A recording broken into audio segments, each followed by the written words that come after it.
안녕하세요. 중심교회 성도 여러분, 이난선교 최우정 집사입니다. 먼저 말씀을 읽도록 하겠습니다. 요한복음 20장 29절, 예수께서 이르시되 너는 나를 본고로 믿느냐 보지 못하고 믿는 자들은 복되도다 하십니다. 코로나19 바이러스로 인해 학교를 다니고 이웃을 만나고 직장을 다니고 주일이며 공동체와 함께 예배를 드리고 하는 지금까지 당연히 누릴 수 있었던 것들이 지금은 그리워지고 소중한 순간순간들이 되어버렸습니다. 요즘 이러한 코로나19 바이러스 전염병 상황을 겪으며 오히려 저는 무엇이 정말 내게 소중한 것인지, 지금까지 소중하다고 여기며 살아오던 것이 정말 소중한 것인지 다시 생각하는 시간을 회개하는 마음으로 가져보려 합니다. 저는 작년 3월에 저희 목사님의 소개로 포천에 있는 얼음 공장에 취직을 하였습니다. 목사님께서 과거에 알던 지인분이 포천에 얼음 공장을 오픈하셨다 하셔서 인사차 잠깐 들르셨는데, 마침 그곳 사장님께서 함께 일할 사람을 찾고 있었고, 목사님은 제가 생각이 나서 제게 면접을 보라고 소개해 주셨습니다. 그래서 바로 면접을 보고 며칠 만에 얼음 공장으로 출근을 하게 되었습니다. 저는 이 얼음 공장을 다니기 전에는 대학에서 사진학을 전공하고 졸업 후 광고 사진 촬영과 기업 홍보 영상 촬영에 관계된 일을 근 20년간 해오고 있었습니다. 이 촬영이라는 일은 겉모습만 보면 그럴싸한 일입니다. 그래서 사람들은 저에게 오, 예술하시네요, 와, 재밌고 멋있는 일 하시네요 라고 말을 하곤 했습니다. 그러나 겉모습과는 달리 저의 실상은 수입이 일정치가 않아 가족을 부양할 만큼 생활비를 집에 가져다 주지 못하는 능력 없는 남편이며, 일의 특성상 일이 없으면 집에서 빈둥거리는 천상 게으른 잠꾸러기 백수 아빠였습니다. 그러던 중에 목사님으로부터 전혀 생각하지도 못한 얼음 공장 일을 소개받았던 것입니다. 그런데 얼음 공장 일이 힘들 것이라는 생각은 했지만 막상 해보니 제가 생각한 것 이상으로 힘이 들었습니다. 그렇다 보니 아침마다 출근을 하며 예수님, 오늘도 무사히 주님께서 제 마음과 몸을 붙들어 주시고 이 일을 잘 이겨내게 해주세요 라고 저절로 기도가 나왔습니다. 그런데 얼음이라는 특성상 봄과 여름이 지나고 추석을 보내고 나니 얼음 판매량이 급속도로 떨어져서 전과는 다르게 일이 전혀 힘들지가 않았습니다. 그러다 보니 몸이 좀 힘들 때는 그렇게 찾던 예수님도 몸이 좀 편해지니 전혀 찾지 않았습니다. 정말 완악하기 끝이 없는 제 모습을 이 시간을 빌어 고백합니다. 그런데 제게 변화가 오기 시작했습니다. 직장에 대해서 새로운 상황이 생겼습니다. 올해 1월 중순쯤에 예전에 사진 촬영과 영상 제작 일을 같이 하던 후배들이 연락이 왔습니다. 연락이 와서는 병원만 전문으로 홈페이지를 만들고 웹 마케팅 일을 하는 회사에서 병원 유튜브 촬영 제작을 대행해 주는 일을 조금씩 하게 되었다며 우리 회사에 와서 유튜브 촬영과 사진 촬영을 전담하는 직원으로 저보고 이 회사로 들어오라는 제안을 그 후배를 통해 전달하게 되었습니다. 뜻밖의 제안에 저는 며칠 고민하다 다시 한번 전공을 살려서 늦은 나이지만 한번 해보자 하는 마음이 들어 그 제안을 받아들이고 지금의 회사로 이직을 하게 되었습니다. 2월 한 달간 얼음 공장 일을 마무리하였고 3월부터 출근을 하였는데 코로나19 바이러스가 확산되어 병원을 찾아가 촬영을 해야 하는 저희 업무들이 뒤로 밀리면서 주어지는 일이 거의 없이 사무실에서 컴퓨터만 보며 하루 종일 업무 파악만 하고 있는 상황이 되었습니다. 20여 년을 밖에서 몸을 써가며 일을 했던 제가 갑자기 하루 8시간을 책상에 앉아서 일을 하게 되니 이것 또한 또 다른 힘듦으로 다가왔고, 서로 오픈된 공간의 사무실 구조로 눈치 아닌 눈치도 보고 있는 상황이 되었습니다. 생각보다 사무실에 앉아서 하루 종일 일을 한다는 것이 이렇게 힘든 것인지 새삼 깨닫고 있습니다. 지금까지 겪어보지 못한 또 다른 상황들에 정신적으로 힘들어하며 적응하고 있는 중입니다. 저는 저에게 일어나고 있는 일련의 사건과 상황들을 통하여 저의 신앙 상태를 적나라하게 보게 되었습니다. 저는 얼음 공장을 다닐 때는 육적으로 힘들고 바쁘다는 핑계로 예수님과의 영적 관계를 갖는 것에 관심을 멀리하였고, 지금의 직장에서는 정신적으로 적응하는 것에 매여 이번엔 정신적으로 힘들고 바쁘다는 핑계를 대며 내게 가장 중요한 예수님과의 관계에 대하여 뒤로 미뤄두는 저의 악함을 보게 되었습니다. 당장 눈앞에 제가 보고 느낀 것에 대하여 육적으로나 정신적으로 힘든 것들에 불평과 불만을 가지며 예수님을 저의 육적 힘듦의 해결사로 목적 아닌 수단으로 이용하고 있는 저를 보게 되었습니다. 말씀과 기도로 예수님의 뜻을 구하는 그러한 삶이 아니라 출애굽한 이스라엘 민족처럼 당장 눈앞의 고민만을 해결해달라고 아우성거리고 있었습니다.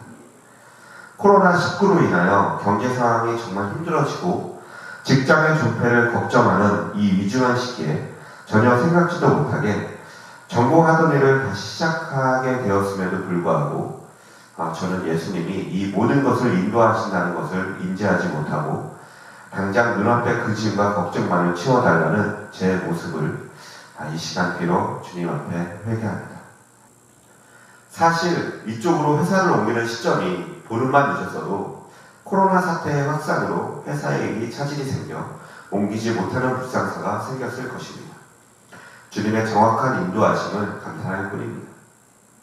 어느 공장이든 유튜브 홈페이지 제작 회사이든 눈앞에 보이는 것에 흔들리지 말고 오직 부활하신 예수님과 하나 되어 온전히 저를 통해 이루실, 아니 이미 이루신 주님의 나라를 소망하는 자가 되길 소원합니다.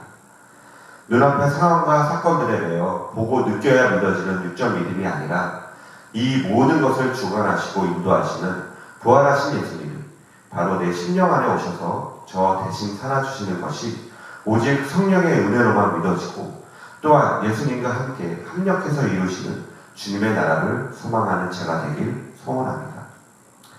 날마다 새롭게 새 날을 주시고 새 은혜를 주시는 마음껏 누리고 그 은혜를 공동체와 함께 마음껏 나누는 증언자가 되길 소원합니다.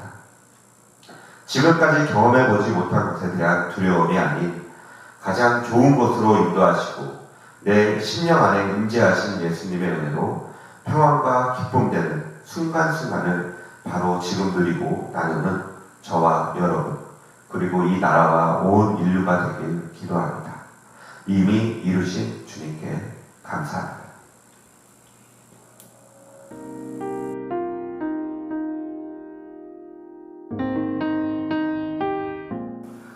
오늘 4월 5일 종료주일 우리에게 주시는 하나님의 말씀입니다. 로마서 8장 17절 우리 한번 함께 같이 읽겠습니다. 자녀이면 또한 후사 곧 하나님의 후사로 그리스도와 함께한 후사니 우리가 그와 함께 영광을 받기 위하여 고난도 함께 받아야 될 것이니라. 아멘. 사람들이 그렇게 고민하곤 합니다. 예수 믿고 나면 완전히 새 사람, 새로운 사람이 돼서 죄와는 완전히 멀어지고 오직 예수님의 뜻대로, 예수님 말씀대로 100% 순종하며 사는 그런 몸으로 확 바뀌면 얼마나 좋을까. 그래서 우리 모두가 다 예수 믿는 사람들이 100% 예수님 앞에 순종하는 몸으로 바뀌면 참 좋겠다. 그런 생각이 듭니다. 여러분 실제로 예수님 앞에 하나님 앞에 100% 순종하는 몸으로 바뀐 분들이 있습니다. 바로 그분들이 누구냐면 천사에 해당합니다. 그러니까 천사는 100% 자동적으로 순종하는 모습으로 바뀌었기 때문에 오늘 기억하십시오. 천사에게는 상급이 없습니다. 자동으로 순종했는데 거기에 무슨 칭찬이 있고 그리고 무슨 감동이 있겠습니까? 그저 100% 로봇처럼 그저 하나님 앞에 순종하고 이랬으니 거기에 상급이나 하나님의 칭찬 같은 것들이 있을 이유가 없습니다. 제가 성경 말씀을 근거로 해보면 히브리서 1장에 보게 되면 이제 주님께서 천사에 대해서 이야기하는 장면이 나오는데 우선 5절입니다. 5절에 너는 내 아들이다. 그러니까 천사에게 너는 내 아들이다. 그렇게 말한 적 있느냐? 그렇게 말하고 있습니다. 그러니까 천사는 100% 순종함에도 불구하고 너는 내 아들이다. 하나님의 자녀다. 상급이 있다. 그렇게 말하지를 않는다는 것입니다. 또한 13절에 보면 천사에게 내 원수를 굴복시킬 때까지 너는 내 오른편에 앉아있어. 그렇게 천사에게 말한 적이 없다고 말합니다. 근데 하나님께서는 누구에게 이렇게 말씀해 주십니까? 바로 믿음을 지킨 우리들에게. 그죠? 너는 예수님과 함께 부활하고 예수님과 함께 승천하고 예수님과 함께 하나님의 보좌에 앉게 된다. 그렇게 말씀하고 있지 않습니까? 뿐만 아니라 14절에 보게 되면 이제 천사를 가리켜서 뭐라고 말합니까? 하나님의 자녀, 곧 우리들이죠. 하나님의 자녀를 섬기는 일꾼이다. 그렇게 말하고 있습니다. 그러니까 천사는 100% 하나님 앞에 순종하는 몸임에도 불구하고 상급도 없고 하나님의 자녀라는 소리도 듣지 못하고 하나님의 특별한 따로 된 그런 칭찬이 있는 것도 아닙니다. 그런데 사람은 그렇지 않습니다. 사람은 분명히 예수님을 믿었습니다. 이제 그럼에도 불구하고 믿는 순간 100% 주님 앞에 순종하는 몸으로 확 바뀌는 것이 아니라는 얘기입니다. 오늘 그 사람의 모습을 잘 설명해 주고 있는 장면이 사도 바울인데 로마서 7장에 그렇게 말씀하고 있습니다.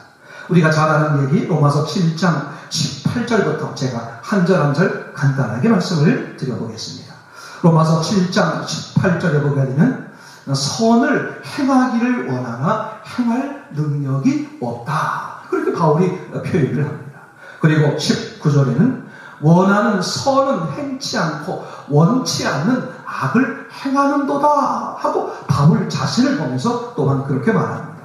그리고 20절에 말하기를 내가 원치 않는 것을 하면 이것은 내가 하는 것이 아니라 내 속에 있는 죄가 하는 것이다. 또 그렇게 말하기도 합니다. 그러면서 21절에 사도 바울이 고백합니다. 내가 한 가지 사실을 깨달았다. 나는 선을 행하기를 원하는 나에게 악이 함께 있구나 라는 사실을 깨달았다는 것입니다. 그래서 24절에 바울은 고백합니다. 오호라 나는 곤고한 사람이다. 누가 나를 이 음침한 사망의 물자리에서 건져내 주랴. 그렇게 24절에 고백을 하죠. 그리고 25절에 다시 바뀝니다. 내가 주 예수 그리스도로 인해서 하나님 앞에 감사하노라. 그러니까 예수 그리스도께서 나를 구원하신다. 나를 지켜주시고 인도하신다. 이제 그런 고백이 되는 것이죠. 그런데 그 25절에 나는 주 예수 그리스도를 통해서 하나님 앞에 감사하다. 그렇게 말한 다음에 계속해서 어떤 내용이 나오면 나는 마음으로는 하나님의 법을 복종하고 그리고 육체로는 죄의 법을 복종하는 인간이구나.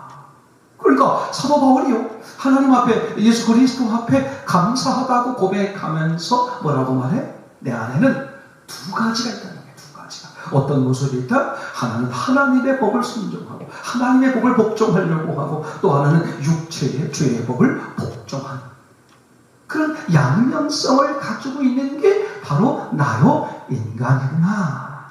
그렇게 고백을 하고 있습니다. 여러분 예전에 그랬다고 할지라도 예수 믿고 나서는 천사처럼 100% 오직 하나님께 순종하는 모습으로 확 바뀌면 얼마나 좋겠습니까? 그런데 예수 믿고 난 후에도 예수님의 부활 그리고 예수님의 임재를 경험했음에도 불구하고 여전히 나는 내 마음속에 뭐가 있다? 두 가지가 있다는 거예요. 한쪽으로는 하나님을 섬기기를 원하는 마음이 있고 한쪽으로는 또 죄의 법을 따라서 살고 싶은 그런 욕망이 있고 말이죠. 이걸 누가 봤다고요? 사도 바울께서 보시는 거예요. 그렇죠? 사도 바울께서는 이 사실을 보신 다음에 뭐라고 표현했다고 그랬죠? 7장 25절 나는 감사하다.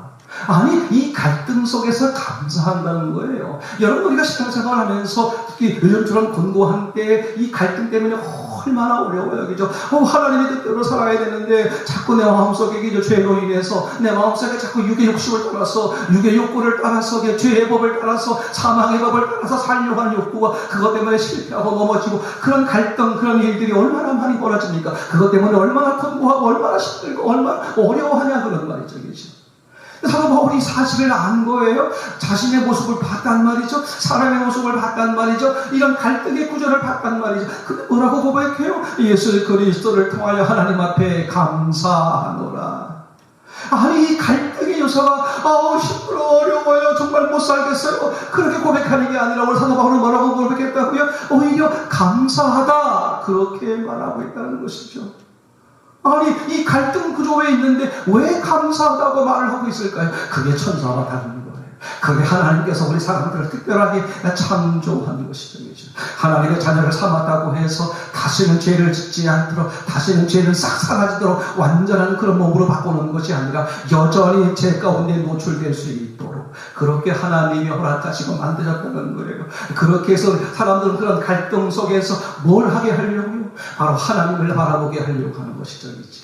그죠? 내 여전히 내 육체 속은 육체의 것을 따라가려고 할 때 그쪽을 따라가지 않고 오늘 그것을 부인하고 그죠? 오늘 성령의 법 하나님의 법을 따라가게 만들려고 하는 게 그걸 자원적으로 그 법을 따라가서 이제 그걸 내가 이것을 버리고 하나님을 따라갔을 때 하나님이 그걸 보시고서 너 잘했다. 너 정말 내 아들이다. 내가 너를 낳았다. 너는 내 것이다. 내가 너에게 상을 내가 너에게 은혜를 내가 너를 기뻐한다는 거죠. 여러분 실제로 그렇잖아요. 예수님께서 이 두 가지 갈등 요소를 가지고 있었잖아요. 그렇죠? 그때 뭐라고 했어요? 겟세마네 동산에서 간절히 기도하잖아요. 할 수만 있으면 이 잔을 내게서 옮기시옵소서. 그러나 마지막에 뭐라고 말합니까? 내 뜻대로 마옵시고 아버지의 뜻대로 하옵소서겠죠. 그때 주의 사자가 내려와서 너를 돕더라 그렇게 표현하고 있지 않습니까? 그죠? 이렇게 침례 요한에게 침례를 이제 받고 물에서 올라오실 때 하늘에서 음성이 들렸어요. 그죠?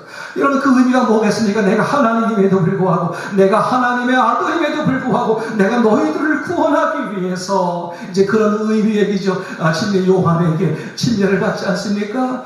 자기를 완전히 버리고 아버지의 뜻을 따라 자기를 버리고 자기를 희생하는 그 예수님의 모습을 보면서 하늘에서 음성이 들리잖아요. 이는 내 사랑하는 아들이요 내가 기뻐하는 자다이죠. 사도 바울이 그걸 깨달은 사실이에요. 그죠? 나는 죄를 지을 수밖에 없는 구조 속에 놓여 있지만 나는 그 가운데서 그죠? 누구를 따른다? 하나님의 법을 따른다. 예수 그리스도를 따른다. 내 욕망을 따르지 않겠다. 그죠? 그 갈등 속에서 이 갈등의 요소 넘어뜨리지 않는 그 요소를 벌어버리고 오직 예수 그리스도 말씀만 따라 살겠습니다.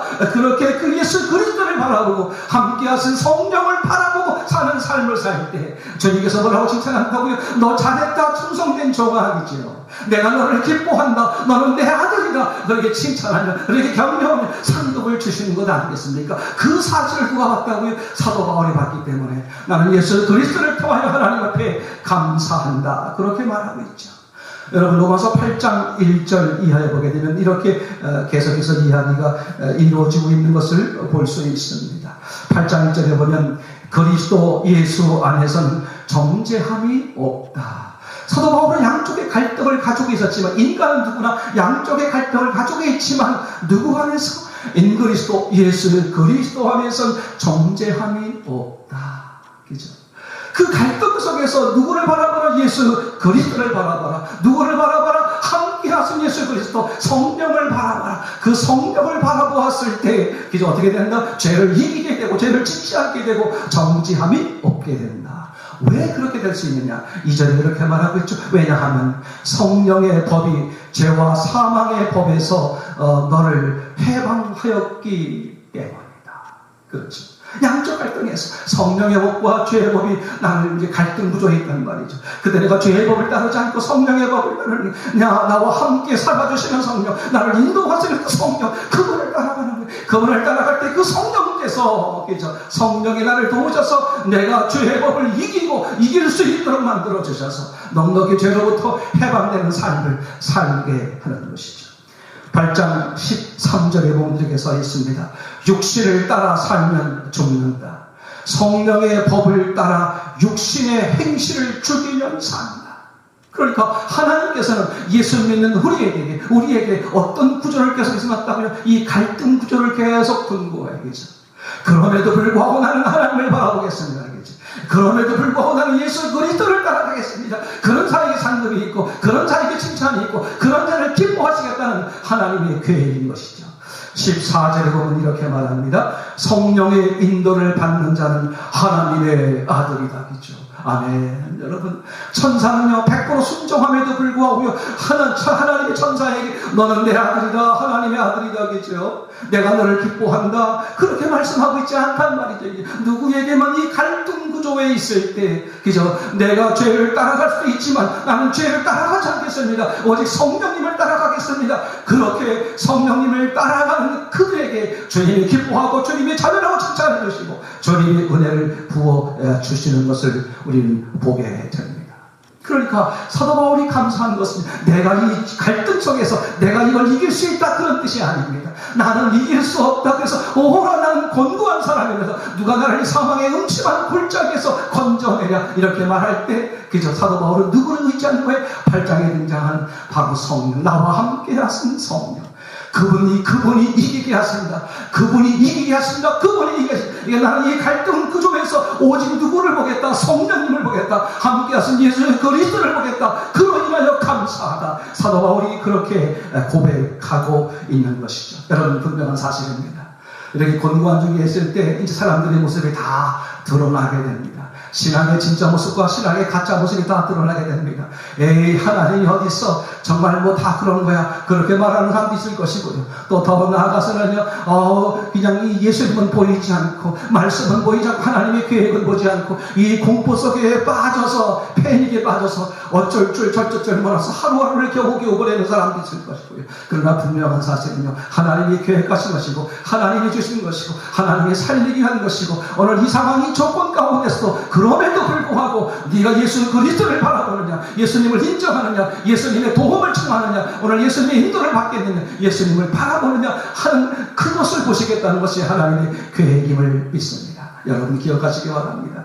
우리는 어떤 누구도요 죽지 않습니다. 왜냐하면 로마서 8장에 다시 한번 주님이 확인해서 우리에게 말씀하는 장면이 나오는데 로마서 8장 38절입니다.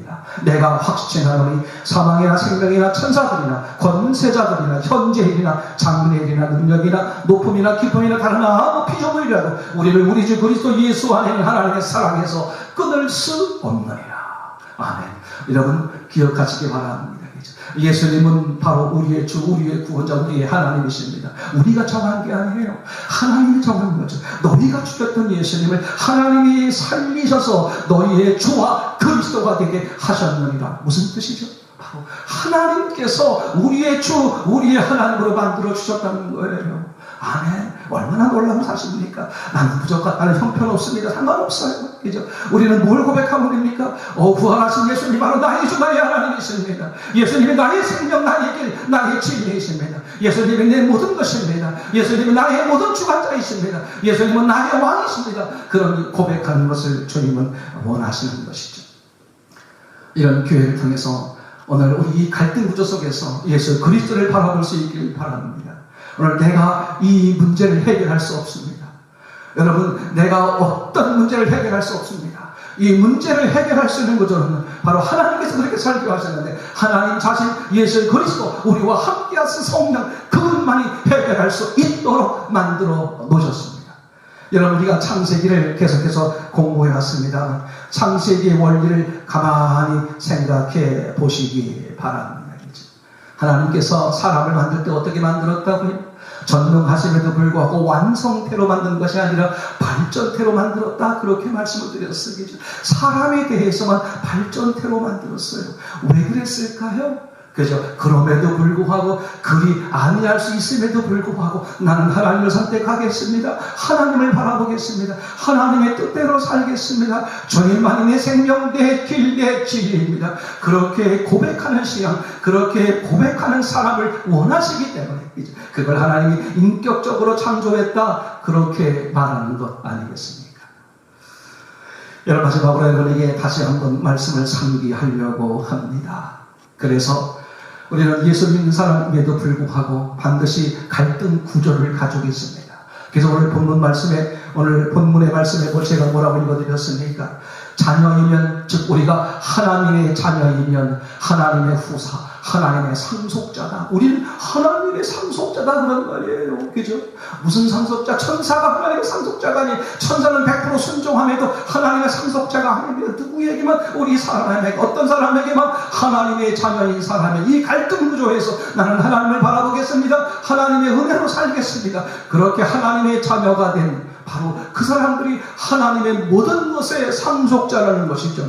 곧 하나님의 후사요, 그리스도와 함께한 후사니, 예수 그리스도와 함께 상속자가 되었다는 거예요. 그러면서 말합니다. 우리가 그와 함께 영광을 얻기 위하여, 즉 예수님과 함께 하나님의 상속자의 은혜, 하나님의 상속자의 그런 영광을 얻기 위해서 오늘 그리스도와 함께 고난도 받아야 한다, 그렇게 말하는 것이죠. 그러니까 하나님은 우리에게 더 큰 영광을 주시기 위해서 이 갈등 구조를 그대로 두었다는 거예요. 천사처럼 갈등 구조가 없게 만든 것이 아니라 오늘 사람들에게 이 갈등 구조를 두어서 그 갈등 구조 속에서도 나는 하나님만 바라보겠습니다. 오늘 예수 그리스도만 바라보겠습니다. 성령님만이 내 삶의 모든 것입니다. 그렇게 고백하고 그렇게 나아가는 사람들을 기뻐하시기 위해서 하나님이 그렇게 우리에게 기회를 주시고 만들었다는 것입니다.